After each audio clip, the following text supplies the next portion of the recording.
and other organizations will all be gathered here at the Capitol steps to deliver one message to legislators. We need help and we want it now. Around 4:30 this morning, officers were called right here on Cedar Avenue. Kathy Tolliver tells me that she is outraged, disappointed, and hurt. EMS told me that they answered more than 70,000 calls just last year. Each one of these items is one step closer to recovery after you have went through a disaster. Tell the people what they're looking at and what's here on this table. Last year, hurricane season was pretty decent compared to previous years in the state of Louisiana, but Entergy says there's still room for improvement. As we all know, teachers wear many hats today. I'm standing next to a teacher who does it all, literally. But I'm gonna be honest with you, I don't know how to swim, but I don't want to be missing out on the trips with my friends, and so what should I be doing when I'm at the pool? Alrighty guys, there you have it. He is on his third round, and he said he's going to keep going. He's going to keep going,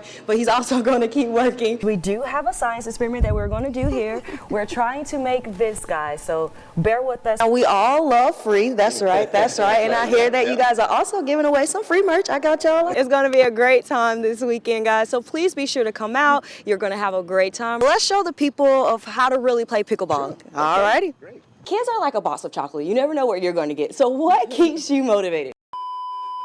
Flashing lights, crime scene tape, and grieving families have become a common sight across Louisiana's largest cities. Crime in the capital city, New Orleans, and Shreveport is the main topic of a new campaign ad from Attorney General Jeff Landry in his new run for governor. That crime was the #1 issue on the voters' minds here in Louisiana. I don't need any more statistics other than that.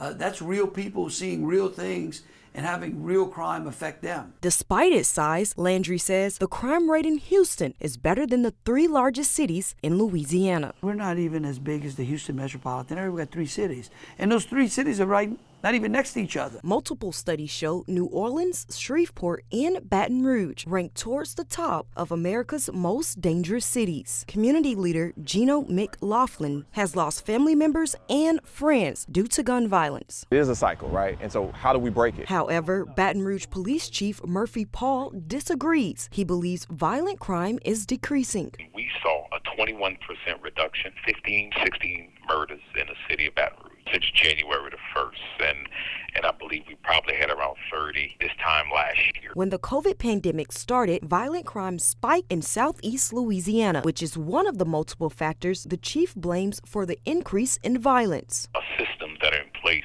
to reduce crime. There are school systems, there are court systems, there's jails, there's mental health programs, substance abuse programs. All of those systems were interrupted when COVID came. They all agree that Baton Rouge must address the crime, but everyone's approach is different. Making sure that we hold those accountable for that violent crime. To be more proactive, not just in enforcement and targeting that 6%, but be proactive in policing and try to prevent the next shooting incident from happening. We as community members, we also have a part to play.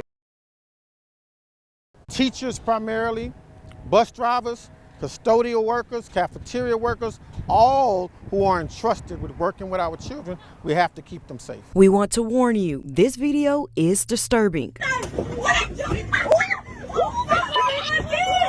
In this clip, the bus driver tells the student to sit down. The 13-year-old from Kenilworth Science and Technology Charter School then tells the driver her mother would slap her. The student then called for her mom, and while en route, the mom and the sister arrived on scene. The bus driver opened the door in an attempt to have some type of discussion with the parent. BRPD says the mom got on the bus and attacked the driver. Shortly after the scuffle, all 3 fled the scene before police arrived. 18-year-old Carlicio Lewis has been arrested. Now, police are looking for 34-year-old Brittany Banks and her 13-year-old daughter. All will face multiple charges, including second-degree battery of a school bus driver. You could have called the school board, the school itself, to file a complaint against the driver. But once you cross that line of physically attacking someone, the game has now changed. We now have an arrest warrant. That particular situation will now be handled in court. Police say the driver sustained several injuries, including a broken finger and multiple injuries to her head, neck, and shoulder. One educator says something needs to be done about attacks on school staff. And whether or not we have the authority at the local level to put a law in place or a bill in place or a policy in place to prevent this from happening. If in fact we do have that authority, yes, I'm going to be bringing legislation to the body. Jessica Knox, NBC Local 33 News.